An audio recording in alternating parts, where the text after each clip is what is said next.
स्थापितं येन तस्मै सद्गुरुवे नमः। सर्वे भवन्तु सुखिनः, सर्वे सन्तु निरामयाः, सर्वे भद्राणि पश्यन्तु मा कश्चित् दुःखभाग्। साधन रुद्र श्री साहेब जी, मुद मंगलमय संत समाज, धर्मानुरागी बंधु एवं श्रद्धा मूर्ति देवियों, सदग्रंथ भगवान की कथा के पूर्व एक पहले प्रार्थना करते हैं। आप भी बोले। अथ मंगल मूल को ध्यान धरो, अथ मंगल मूल को ध्यान धरो। गुरुदेव गुरु गुरु गान करो, गुरुदेव गुरु गुरु गान करो। भव बंधन है तो सब जन है, भव बंधन है तो सब जन। भव तारक इष्ट गुरुवर है, भव तारक इष्ट गुरुवर। यही है तो गुरु पद नित्य बरो, यही है तो गुरु पद नित्य बरो। अत मंगल मूल को ध्यान धरो, अत मंगल मूल को ध्यान धरो। गुरुदेव गुरु गुरु गान करो, गुरुदेव गुरु गुरु गान करो। हित चाहत जो सब प्राणी के, हित चाहत जो सब प्राणी के। वरतावे अदोष अमानिन के, वरतावे अदोष अमानिन के। जेहि सेवत सो करु मोहरो, जेहि सेवत सो करु मोहरो। अत मंगल मूल को ध्यान धरो, अत मंगल मूल को ध्यान धरो। गुरुदेव गुरु गुरु गान करो, गुरुदेव गुरु गुरु गान करो। नित आश्रय में रही के जिनके, नित आश्रय में रही के जिनके।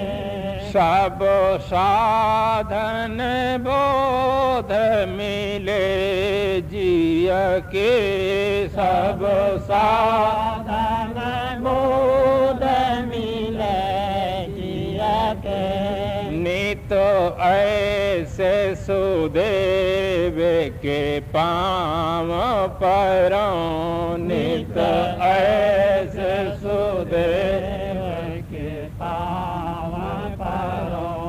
अथ मंगल मूल मूल को ध्यान धरो अथ मंगल मूल को ध्यान धरो गुरुदेव गुरु गुरु गान करो गुरुदेव गुरु गुरु गान करो ब्रह्म सोवत से जो जगाए लिए ब्रह्म सोवत से जो जगाए लिए बहे पामर को अपनाए लिए बहे पामर को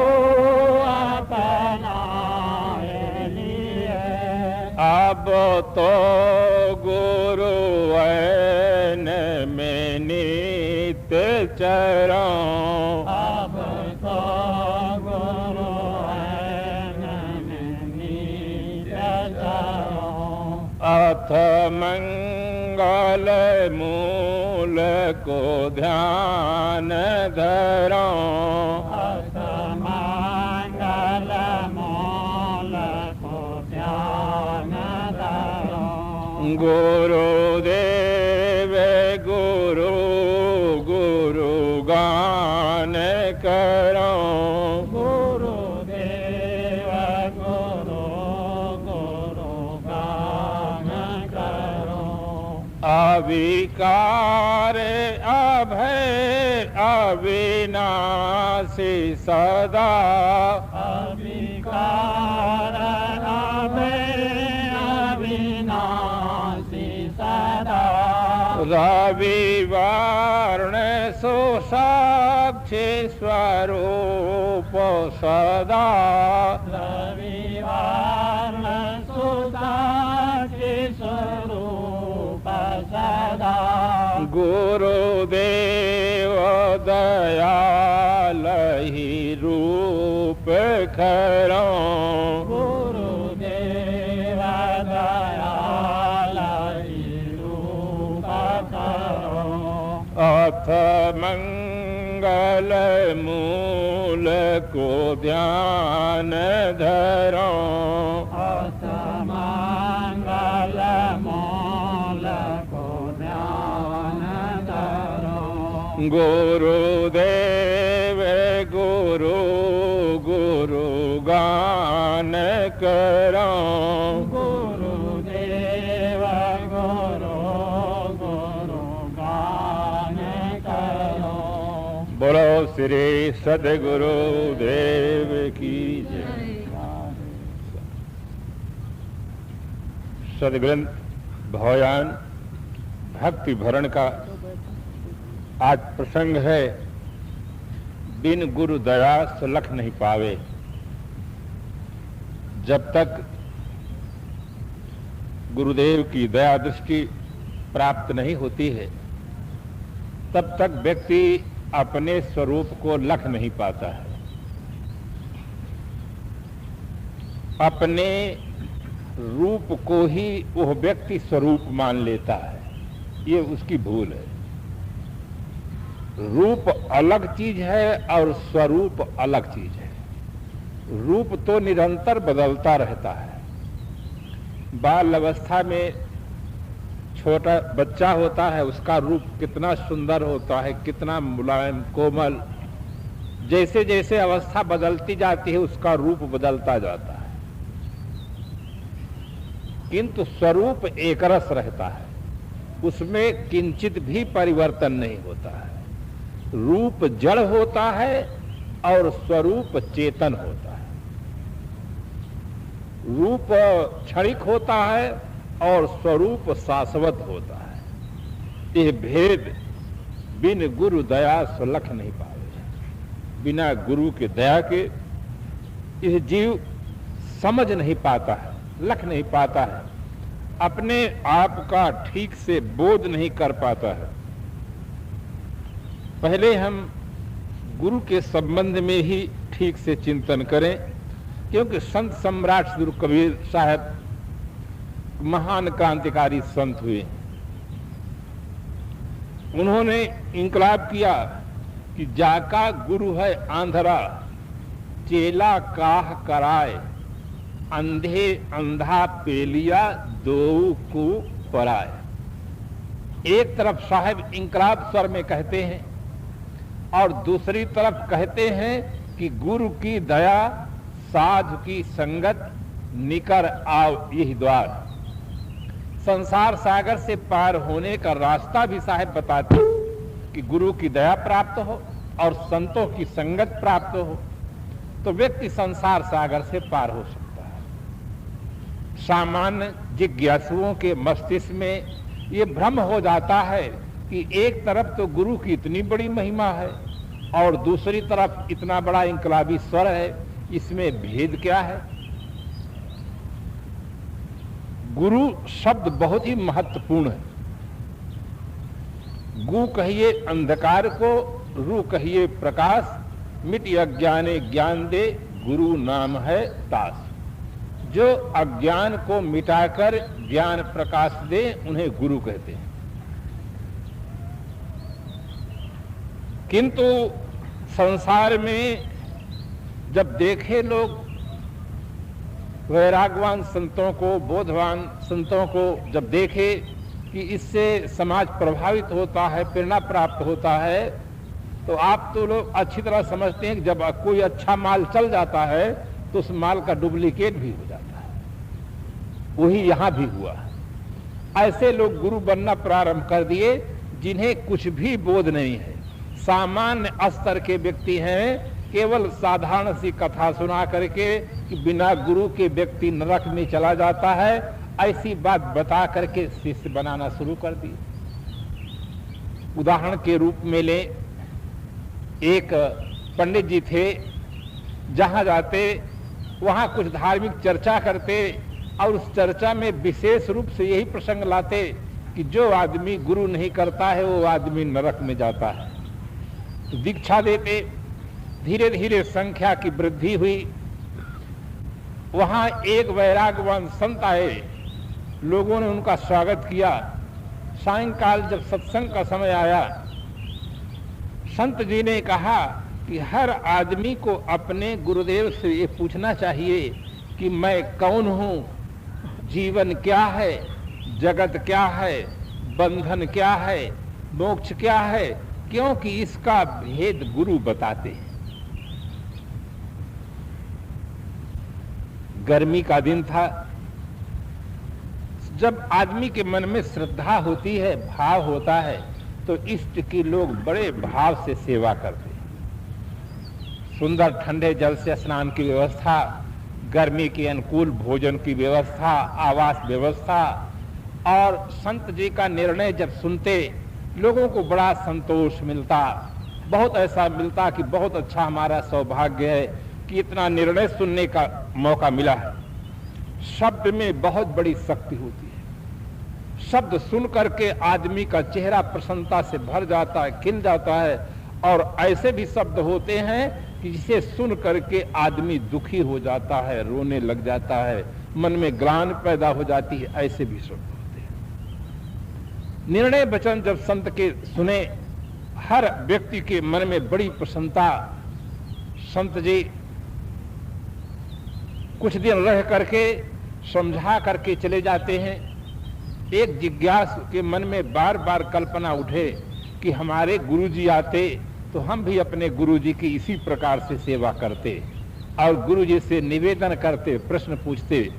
होता है जब आदमी देखा देखी पुण्य करता है तो देखा देखी पाप भी करता है। सेवा भक्ति भावना के संस्कारों को देखकर उनके मन में बार बार ये संस्कार जगे कि हमारे गुरुदेव आते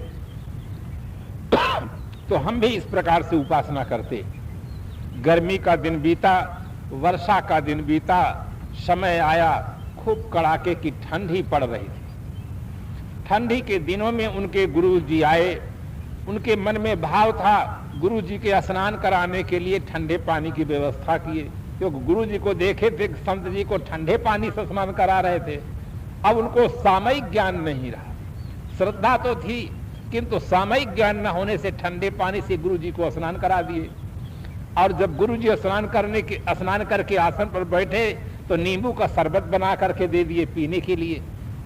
तो गुरु जी की सेवा करना है, जैसे संत की सेवा करते देखे थे उसी प्रकार से सेवा कर रहे हैं। बाद में बटन दबा दिए, पंखा चालू हो गया। एक तो ठंडे पानी से स्नान, ठंडा शरबत, ठंडी का सीजन, ठंडे पवन से सेवा।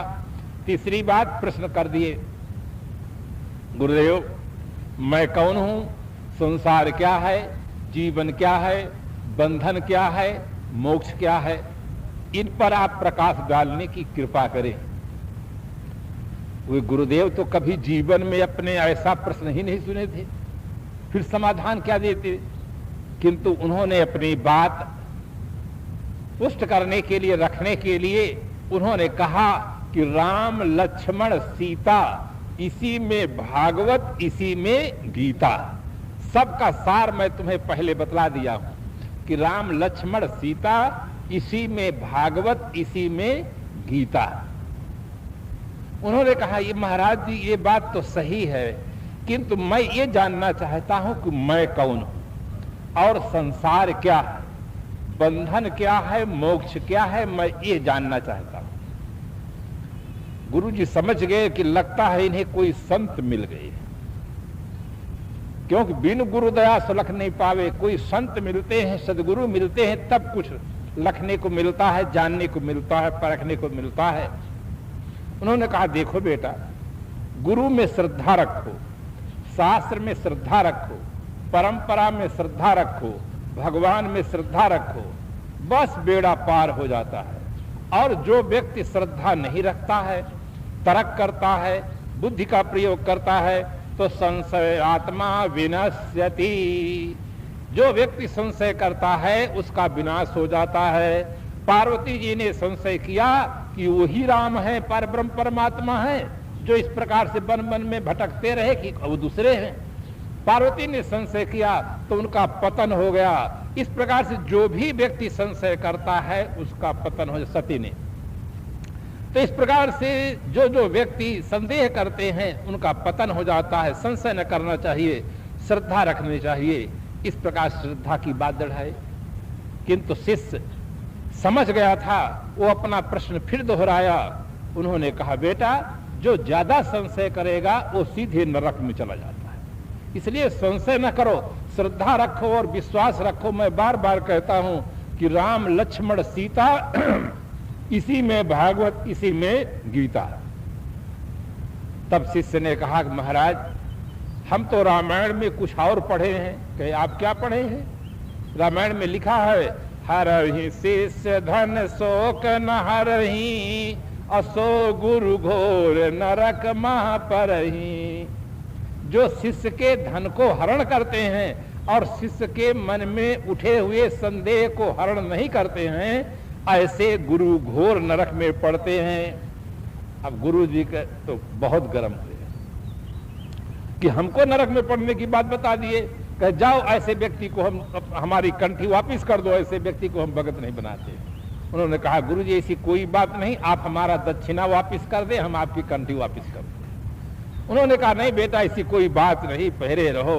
तो इस प्रकार से ऐसे ऐसे लोग गुरु मिल जाते हैं जो उनके द्वारा कुछ भी सुधार नहीं होता है। ऐसे गुरु मिलते हैं, वो कह बैठते हैं कि आप कुछ भी खाएं, कुछ भी पिएं, कुछ भी करें, केवल निराकार परमात्मा को मानते रहें, बस बेड़ा पार हो जाएगा।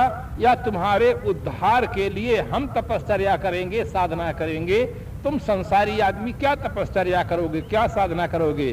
तुम्हारे उद्धार के लिए हम तप करेंगे, बस तुम्हारा बेड़ा पार हो जाएगा। ऐसे व्यक्ति हैं जो कुछ भी करने के लिए खुली छूट दे देते हैं।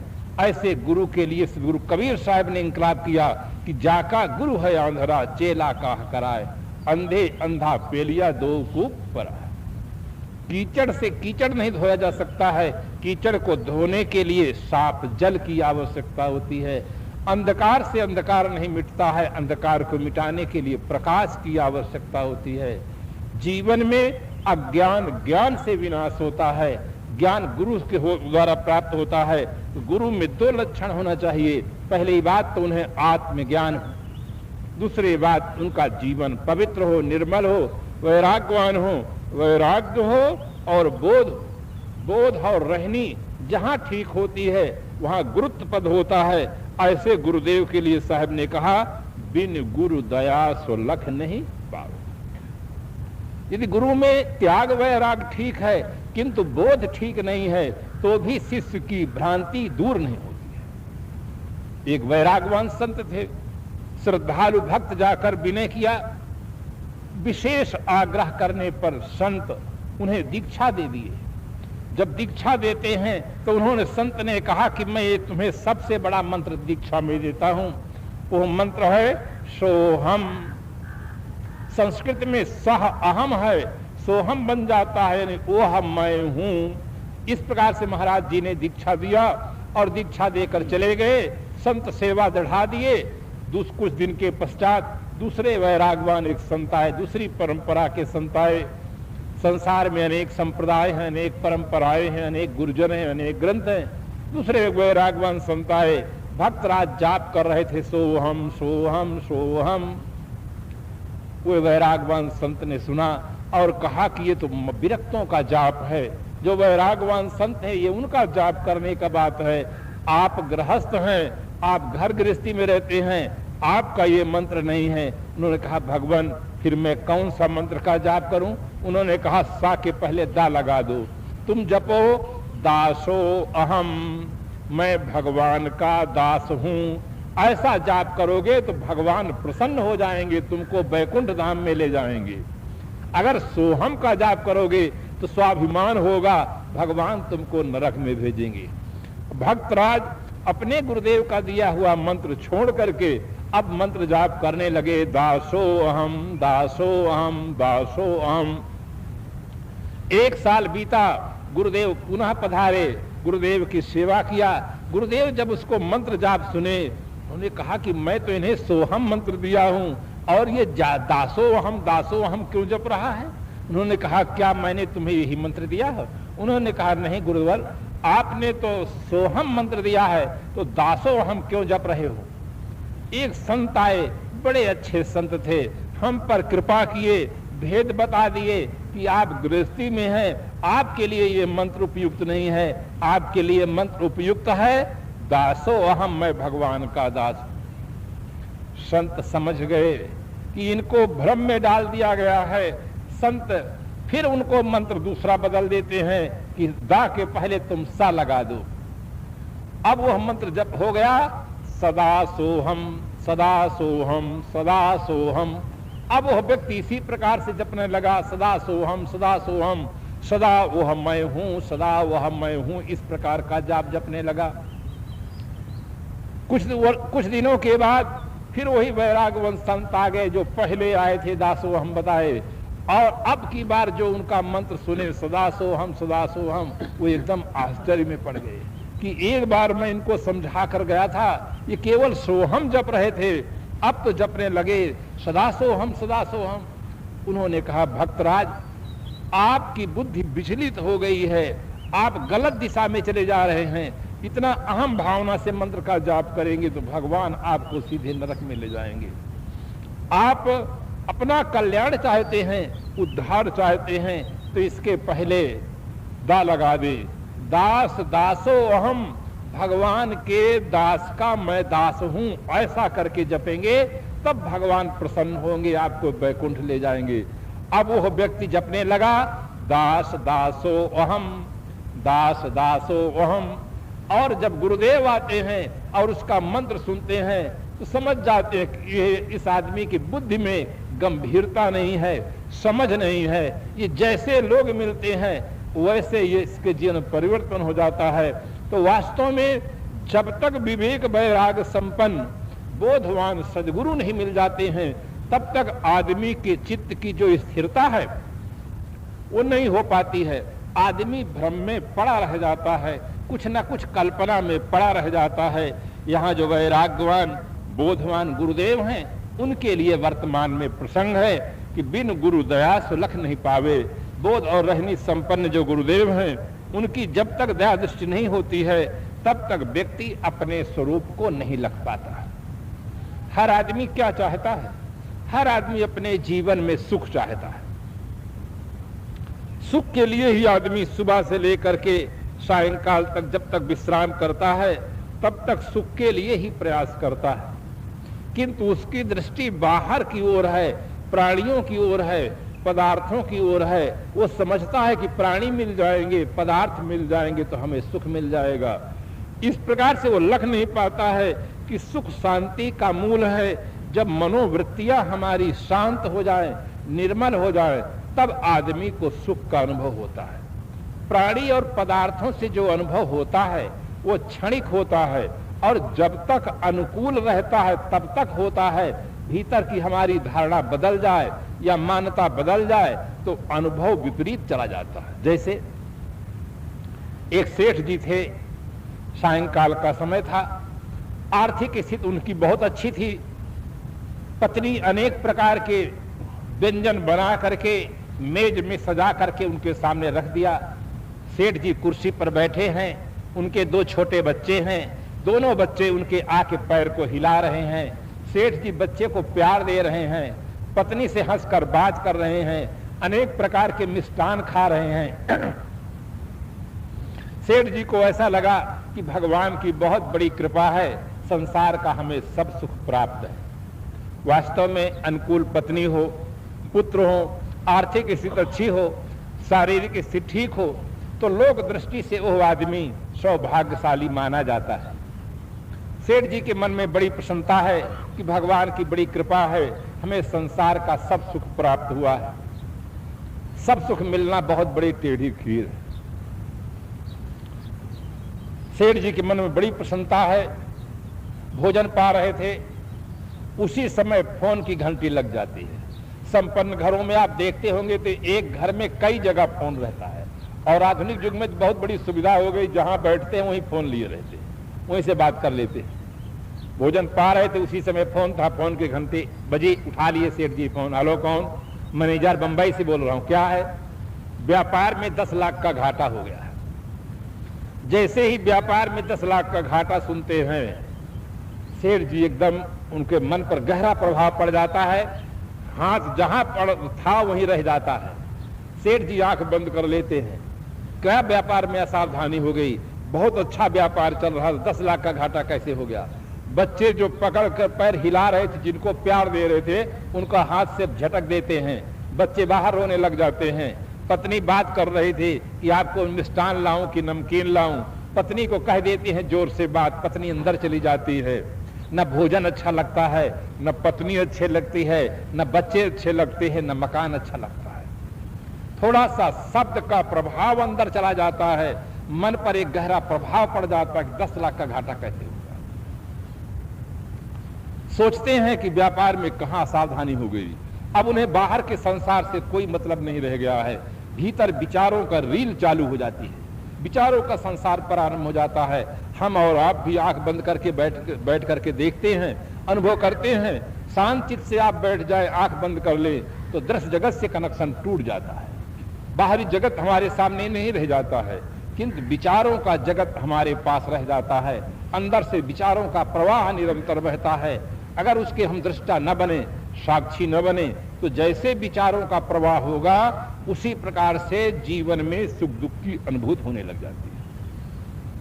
सेठ जी के अंदर विचारों की रील प्रारंभ हुई, उसी में वो खो जाते हैं। कुछ देर के पश्चात पुनः घंटी बजती है, सेठ जी फिर आंख खोलते हैं, फोन उठा लेते हैं। हेलो, कौन? मैनेजर।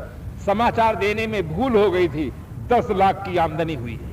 इतना सुनते ही सेठ जी हंस पड़ते हैं, पत्नी से हंसकर बात करते हैं कि ये मिष्टान लाओ, ये नमकीन लाओ। अब बच्चों को प्यार करने लग जाते हैं, फिर भोजन पाना प्रारंभ कर देते हैं। आखिर बात क्या है? थोड़ी देर पहले वही पत्नी, वही बच्चे, वही भोजन अनसुहाता हो गया, कुछ अच्छा नहीं लगने लग गया था। अब अनुकूल समाचार मिल गया कि 10 लाख की आमदनी हो गई है और सब अच्छे लगने लगे। तो बाहरी प्राणी और पदार्थ कब तक अच्छे लगते हैं? जब तक हमारी मन की धारणा सही रहती है। मन में अगर परिवर्तन हो जाए, हमारी धारणा में परिवर्तन हो जाए, तो प्राणी और पदार्थों से किंचित भी सुख की अनुभूति नहीं होती। तो साहिब कहते हैं बिन गुरु दया सुलख नहीं पावे, बिना गुरुदेव की दया के ये सुख दुख का राज भी समझ में नहीं आता है कि सुख और दुख क्या चीज है। एक आदमी जिस पदार्थ के पाने के लिए आतुर है, प्रयत्नशील है, रुपया खर्च कर रहा है, दूसरा आदमी उस पदार्थ को छूना भी नहीं चाहता, देखना भी नहीं चाहता, मुफ्त में दे दो तो वो भी वो लेना नहीं चाहता है। आखिर कारण क्या है? पदार्थ वही है। एक आदमी उसको पाने के लिए आतुर है, एक बोतल है, पीने वाला व्यक्ति उसको 100 रुपया दे के खरीद रहा है, किंतु एक भक्त आदमी है, साधक आदमी है, एक सती साध्वी देवी है जिसके मस्तिष्क में निर्मल विचार हैं, जिनकी मानसिक स्थिति निर्मल है, उन्हें आप हजारों रुपया दे तो वो छूने के लिए तैयार नहीं होंगे, पीने की बात तो बहुत दूर होगी। तो सुख दुख का राज समझने के लिए गुरुदेव की दया बहुत आवश्यक है, जो उसके राज को समझा दे कि इन पदार्थों में सुख नहीं है, सुख हमारी मनोवृत्ति में है, मान्यताओं में है, और सुख का केंद्र बाहर नहीं है, सुख का केंद्र भीतर है। अपनी ओर मुड़ो। बाहर भौतिकवादी व्यक्ति जीवन भर सुख खोजता है, पाता कुछ नहीं। सदगुरु कबीर साहब ने कहा, जहां नहीं तहां सब कुछ जानी, और जहां है तहां ले पहचानी। जहां कुछ भी नहीं है वहां आदमी सब कुछ समझ लेता कि सब सुख यही है। एक शायर लिखता है, लज्जत कुछ भी नहीं फिर भी दुनिया जान देती है, खुदा बंदा मुहब्बत में मजा होता तो क्या होता। जिसमें कोई लज्जत नहीं, कोई स्वाद नहीं, कोई मजा नहीं, फिर भी दुनिया जान देती है, फिर भी दुनिया उन्हीं पंच विषयों में आसक्त रहती है। खुदा बंदा मुहब्बत में मजा होता तो क्या होता।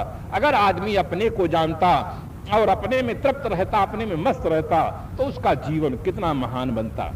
तो इस प्रकार से ये भेद बिन गुरु दया सुलख नहीं पावे, बिना गुरु की दया प्राप्त हुए ये भेद जानने को नहीं मिलता है।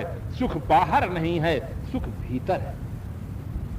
तथाकथित आज धार्मिक जगत में हम देखते हैं तो लोग भगवान की प्राप्ति के लिए न मालूम कैसे कैसे व्रत करते हैं, तब